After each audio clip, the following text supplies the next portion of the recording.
sem compaixão.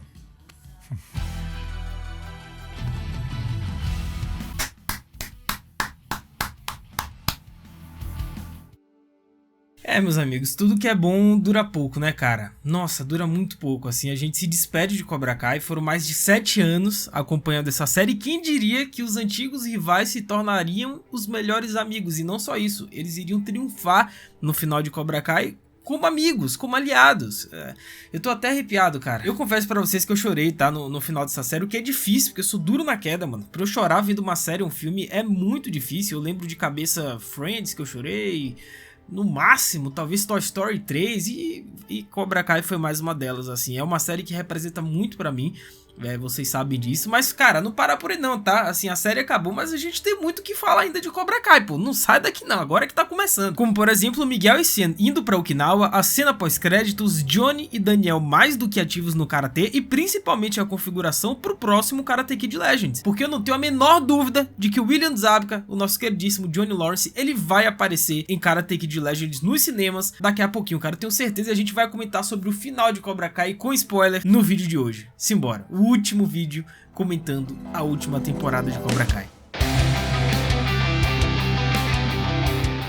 Hello my friends, Geek na voz, e a gente já começa com uma referência bem legal, que é simplesmente o título do último episódio da 6ª temporada de Cobra Kai, que é uma analogia com o primeiro episódio, porque esse 15º se chama Ex-Degenerado, e já o primeiro episódio da primeira temporada se chama Degenerado, ou seja, é uma referência ao personagem do Johnny Lawrence, porque lá no Karate Kid de 84, né, logo no início da história, o Johnny disse para os seus amigos do Cobra Kai, naquela cena da moto, que a partir de então ele seria uma nova pessoa, ele iria mudar de vida e seria um ex-degenerado. E bom, não aconteceu bem isso, o Johnny começou a primeira temporada de Cobra Kai como um degenerado, mas 30 anos se passaram, o Johnny vivenciou muitas coisas e agora sim, a gente pode dizer que o Johnny é um ex-degenerado. Porém, no penúltimo episódio, né, da 6ª temporada, intitulado Strike Last, que também é uma referência da hora, Tori Nichols e Miguel Dias, que retornaram ao Cobra Kai sob o comando do Sensei Johnny, vão às finais do Sekai Taikai. Eles vencem suas lutas no campeonato contra Zara e Axel, e meu amigo, foi uma loucura essa luta, né, convenhamos, e isso deixa a Cobra Kai empatado com os Iron Dragons pelo prêmio da equipe no Sekai Taikai, né? E como desempate, os senseis devem batalhar em uma partida final para decidir qual equipe vencerá o Sekai Taikai. E calma, tá? A gente vai fazer o nosso tradicional e último vídeo com o top 10 dos personagens mais fortes de Cobra Kai. Esse vai ser simplesmente o último. E sim, cara, essas lutas aí vão definir muito de quem a gente vai colocar no ranking, abaixo, acima, ó. Eu só tô dando os spoilers aí. Mas temos aqui o Sensei Johnny do Cobra Kai contra o Sensei Wolf dos Iron Dragons, com tudo em jogo, né? E depois que Miguel e Tori vencem suas finais e se tornam campeões, Terry Silver fica incrivelmente envergonhado, né, pelos seus resultados do Sekai Taikai. Afinal, essa era a última coisa que ele queria fazer antes de sair do palco. Pois a 6ª temporada de Cobra Kai agora, né, no finalzinho, acabou confirmando que realmente o Silver, ele tinha uma doença terminal, ele vinha enfrentando problemas, na certa algum câncer terminal que ele tinha, sendo que a 4ª temporada, se eu não me engano, 4ª ou 5ª, já havia referenciado isso, né, de que o Terry Silver, ele frequentava os hospitais, que é aquela cena em que ele se esbarrou com o Johnny e a Carmen lá no elevador. Se eu não me engano, foi a 5ª temporada, né? Então só ali a gente começou a teorizar de que o Terry Silver, ele tinha alguma doença, algum problema. E aí depois o ator, né, o Thomas Ian Griffith, ele confirmou em uma entrevista que sim, o personagem dele tinha uma doença grave, que em breve ele iria bater as botas, e enfim. Eu só não imaginava que seria dessa forma, porque o grande finale envolvendo Terry Silver e John Kreese foi um negócio absurdo, cara. Pois venceu o iate, né, que inclusive é uma das poucas coisas que sobrou pro Silver, como vimos o seu advogado falando na parte 2, ele enviou um de seus capangas, que é o Dennis do Karate Kid 3, para enviar uma mensagem e ameaçar a nova família do Johnny para distraí-lo antes do desempate. Então Chris do Martin Coven, ele aparece e uma briga começa, afinal Chris jamais iria permitir que o Silver fizesse algo do tipo. O Chris pediu desculpas ao Johnny, né, por tudo no começo da temporada, e ele acaba se sacrificando pelo seu ex-pupilo Johnny Lawrence, né? A gasolina cai no iate, uma briga começa absurda entre os dois e simplesmente o Chris, ele pega a ponta do charuto, joga e o iate explode em pedacinhos. Coitado do Dennis, né? O Terry Silver tinha prometido que o iate seria do Dennis depois que o Silver batesse as botas, né? Nem isso vai sobrar pro Dennis agora, mas cara, que cena absurda, né? Tudo bem que a gente já tinha visto isso em vazamentos, mas você vê acontecendo ali de verdade, oficial, foi um choque muito grande pra mim de qualquer forma. Eu já tinha visto essa cena vazada, mas eu me surpreendi igualmente, porque eu jamais iria imaginar que Cobra Kai teria coragem de fazer isso, né? Só nesse último episódio foram 3 personagens de Cobra Kai que foram de arraste pra cima, pra uma série que não tinha feito nada parecido, simplesmente mandou 3 pro além. Cara, que final maravilhoso pro personagem do Chris, né? Não existe forma melhor de finalizar esse arco a não ser dessa forma, porque não só o Chris utiliza as palavras sem misericórdia, que é o mantra que o seguiu durante toda a sua vida, como também ele conclui o seu arco de redenção, porque o personagem do Chris, né, o roteiro já vinha trabalhando em cima dessa redenção dele, né? Os próprios criadores disseram que talvez no final algum personagem teria sua redenção, e a gente imaginava que seria justamente o John Chris, né? Assim, era bem óbvio, porque depois que o Johnny salvou o Chris lá no Sekai Tekai, daquela luta contra o Terry Silver, ali a gente já imaginava que uma hora Johnny e Chris iriam se entender, iriam se desculpar, e foi justamente o que aconteceu, porque os eventos de 1984, né, influenciados por Chris, destruiu a vida do Johnny até então foram anos de traumas e lutas até o Johnny conseguir se reerguer, né? E um dos principais culpados por esse estado do Johnny foi justamente o John Chris, o homem que outrora era a figura paterna pro Johnny, mas que da noite pro dia desapareceu da vida do garoto. Porém, no final, né, ambos os personagens se entenderam, se desculparam e, pô,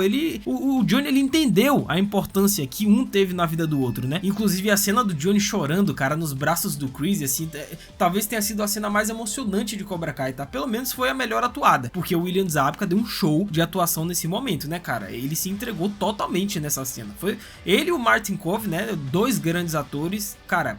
Foi uma cena que me pegou muito, velho. Não, e o mais engraçado é que isso pra mim é uma falha grande de roteiro. Eu não sei se é porque eles não tiveram tempo, porque o final foi corrido, eles tinham que condensar tudo em 5 episódios, mas, cara, não teve nem o funeral do Chris, tá ligado? Assim, a gente nem viu o impacto da morte desses 2 personagens, né, Silver e Chris, na vida de todo mundo, na vida do Johnny, do Daniel, assim. Deu a entender que eles nem ficaram sabendo, porque não mostrou, né? O Johnny não ficou sabendo da morte do Chris, ou talvez ficou sabendo, mas o roteiro não quis mostrar. Pra mim foi uma falha muito grande, velho. O Johnny tinha acabado de chorar e abraçar o John Chris, e aí horas depois o cara morre, e tipo, depois o Johnny não ficou sabendo, o roteiro não mostrou, sabe? Uma falha gigantesca, gente. Ficou bem mais ou menos, né, essa partezinha do roteiro aí, hein? O grande mentor e figura paterna do Johnny, um homem que representa muito pra vida do Johnny, simplesmente morreu, e a série não mostrou a reação do Johnny ao saber da notícia, né? Por incrível que pareça, o único personagem que notou a ausência, pelo menos do Terry Silver, foi o Sensei Wolf, né? Porque antes da luta dele contra o Johnny, antes deles entrarem no tatame, o Wolf, ele perguntou, né, pra galera lá dos Iron Dragons: cadê o Terry Silver? O que aconteceu com ele? Onde é que tá esse cara? E aí foi a única menção que um dos personagens tiveram pra Terry Silver ou Chris, porque depois disso, o Johnny nem menciona o nome do Chris, cara. A gente nem fica sabendo se teve um funeral, se eles ficaram sabendo o impacto disso na vida do Johnny, principalmente, porque era a grande figura paterna pra ele, o John Chris. Deveriam ter mostrado, cara. Pelo menos deveriam ter feito um funeral pro Chris, velho. Isso sem contar com a morte inesperada do Mestre Kim, né? Cara, eu achei muito pesado, né? Tudo bem que o Mestre Kim tava cruzando uma linha muito perigosa, né, no dojo, ao ensinar aquela técnica proibida para os seus alunos, mas chegar ao ponto da própria neta ter que matar o avô, eu achei um completo absurdo, né? Tudo bem que a cena foi impactante e que provavelmente só seria dessa forma que Sensei Kim poderia ter o dojo para si, mas chegar ao ponto de tirar a própria vida do avô com a mesma técnica que ele ensinou para ela, nossa, eu achei pesado demais, cara. E no final a Kim conseguiu o que ela queria, né? O dojo para ela,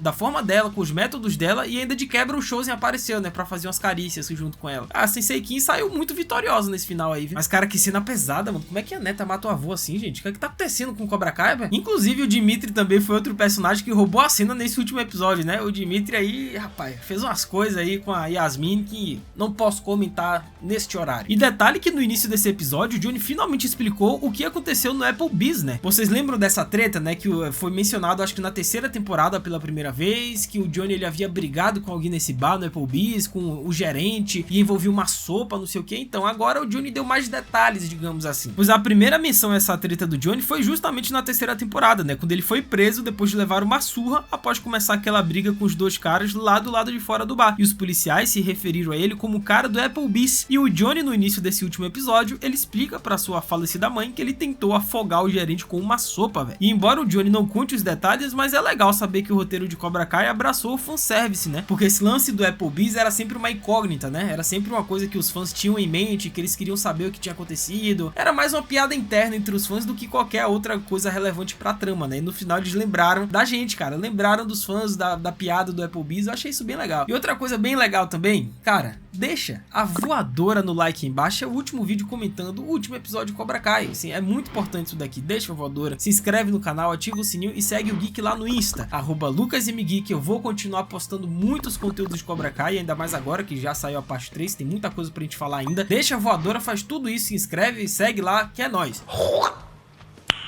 Nice. Então o Johnny ele começa os treinamentos ao lado do Daniel, né, que recuperou o dojo pra ele. Tivemos cenas na praia com os dois treinando o golpe da garça, que é uma referência a uma cena clássica do primeiro filme, e a batalha de Chris e Silver permitiu uma luta justa entre Johnny e Wolf. Mas embora não houvesse preocupação sobre Silver manipular o resultado, era óbvio desde o início que a vantagem pertencia ao Sensei Wolf. O Johnny estava claramente em desvantagem na luta anterior e o Cobra Kai já havia feito muito para demonstrar que o Wolf era o lutador mais forte da série. Ele era saudável, mais forte, mais jovem e obviamente mais habilidoso. Não só isso, o Wolf ele venceu o Sekai Tekai 3 vezes, cara. E não ajudou que Johnny tenha deixado o Wolf irritá-lo antes da luta, né, mantendo fora do foco e permitindo que o Wolf marcasse 2 pontos consecutivos. Mas graças aos treinamentos e a um discurso motivacional de última hora do Daniel, o Johnny conseguiu combinar sua própria experiência e estilo de luta com a ênfase de Daniel no equilíbrio, e tudo isso para combater os ataques do Wolf, cara. E o que consolidou a vitória do Johnny nessa final contra o Sensei Wolf foi justamente o erro que ele cometeu lá em 84 na luta contra o Daniel, né, quando o Johnny foi todo afobado e o Daniel meteu só o golpe da garça nele. Dessa vez o Johnny não cometeu os mesmos erros do passado, ele simplesmente aprendeu. Em vez de ir de frente para poder marcar o ponto de desempate, o Johnny deixou o Wolf ir até ele, contra-atacou o movimento e marcou o golpe vencedor. Ou seja, o Johnny utilizou os métodos do Miyagi-Do, cara. Então o Johnny finalmente derrota o Wolf indo contra sua própria mentalidade de atacar primeiro, né? E eu jurava pra vocês que nesse momento, cara, eu até reagi, eu jurava que o Johnny iria meter o golpe da garça. Quando eu vi o Daniel ensinando ele na praia o golpe da garça, eu já imaginei, mano, o Johnny vai finalizar o Wolf com esse golpe da garça, fazendo uma analogia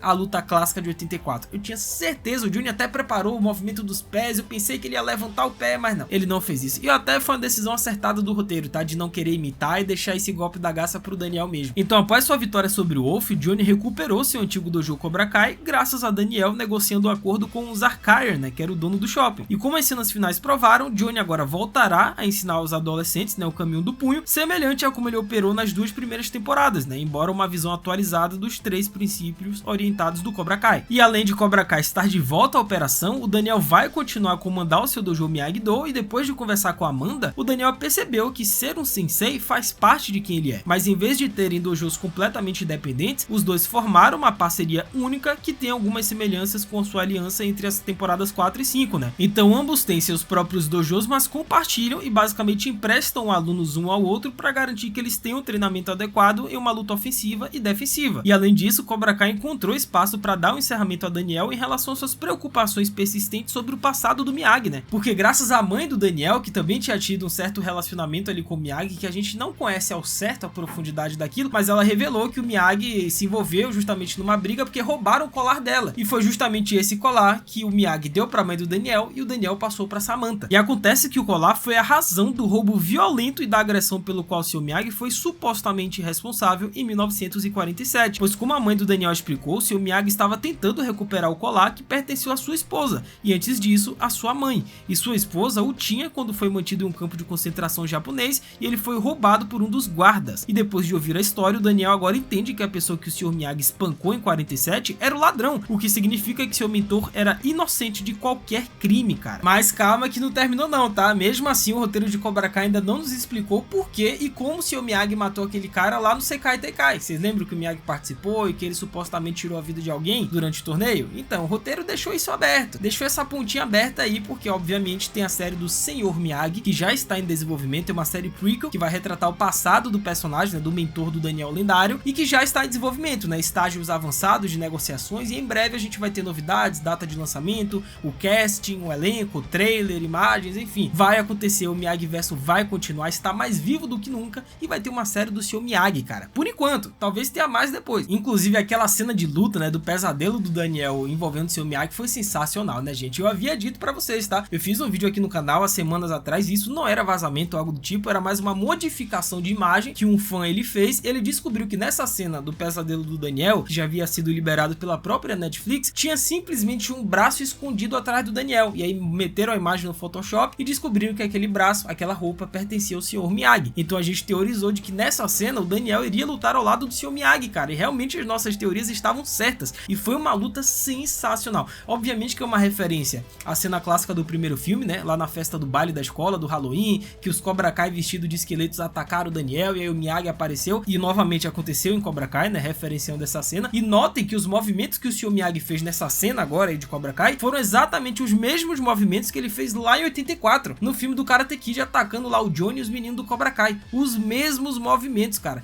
E ver Daniel LaRusso lutando ao lado do seu Miyagi, gente, pra quem é fã da franquia Karate Kid, cara, esse é um deleite. Assim, é um absurdo. Eu me emocionei muito vendo essa cena. Então os dojos de Johnny e Daniel ficaram sem suas turmas, né, de formandos, mas isso não significa que todos deixaram Karatê. Afinal, para Rob e Tori, isso se tornaria o seu sustento, já que ambos assinaram com uma empresa de brand que os pagará para fazer demonstrações enquanto viajam por todo o mundo apresentando Karatê, cara. Ou seja, Rob e Tori vão basicamente viver o sonho de todo mundo, que é ser influencer de Karatê. Eles não vão necessariamente ter que lutar em todos os torneios, mas fazer uma demonstração, porque eles agora têm um nome, eles são famosos, né? A Tori tá dando autógrafos, o Rob também se tornaram figuras muito conhecidas por ter vencido o torneio mundial de Karatê, algo parecido com a Zara, né? Se a Zara tem tantas seguidoras assim no Instagram e ela é famosa, é porque ela venceu edições anteriores do Sekai Tekai, então tem esse prestígio, e agora Rob e Tori vão viver do Karatê, cara. Que maravilhoso, mano, esses dois mereciam, porque obviamente, tanto é que a diretora da escola no início dessa parte 3, ela falou que pro Rob seria difícil ele se formar, entrar numa faculdade tal e tal, e ele deveria repensar a vida dele, mas cara, nada, o Karatê vai continuar fazendo parte da vida do Rob e da Tori. Que maravilhoso. E quanto aos outros, eles estão focados em suas respectivas formações, porque o Miguel vai viver o sonho, né, de frequentar a Universidade de Stanford, a Sen vai fazer um intercâmbio de 1 ano em Okinawa, e o Dimitri desistiu de ir pro MIT para se juntar com o Falcão na Caltech. Inclusive, o próprio roteiro dessa série fez uma piada, né, porque a Moon chegou lá e disse que o Dimitri só falava de MIT o tempo inteiro e que ninguém aguentava mais. Que era a crítica dos fãs, né, que o Dimitri tava chato, que ele só falava de MIT e que a série tava recebendo muitas críticas por conta disso, e eles fizeram uma piada em cima disso. Olha só. Inclusive, dizem as más línguas, e eu não posso confirmar isso pra vocês, mas tem um outro vazamentinho ali de que talvez, né, esse lance de Miguel e Sen em Okinawa por 1 ano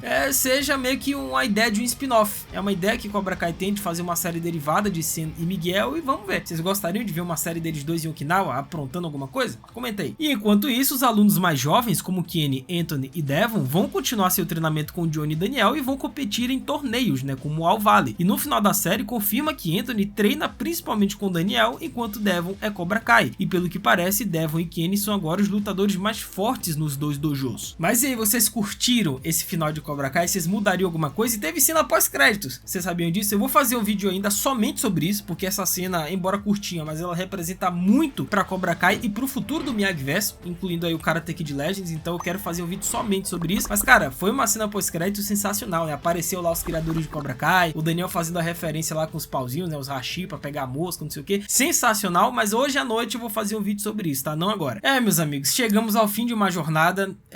Assim, eu agradeço demais a todos vocês que colaram junto comigo, que participaram dos vídeos nesses últimos 5 anos que o Tio Geek cobre Cobra Kai aqui no canal. E assim, foram centenas de vídeos, muitos momentos marcantes, a gente quebrou recordes de audiência aqui no canal, e Cobra Kai, querendo ou não, foi uma série que mudou minha vida, cara.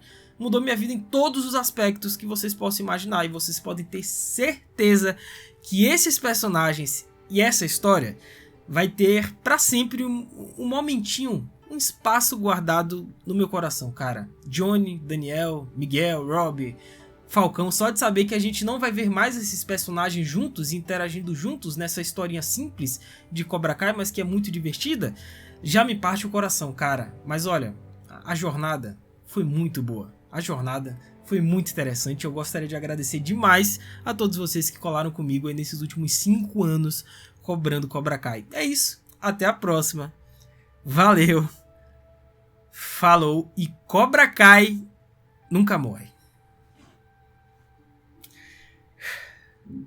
Missão cumprida, Geek. Missão cumprida, cara. Show de bola.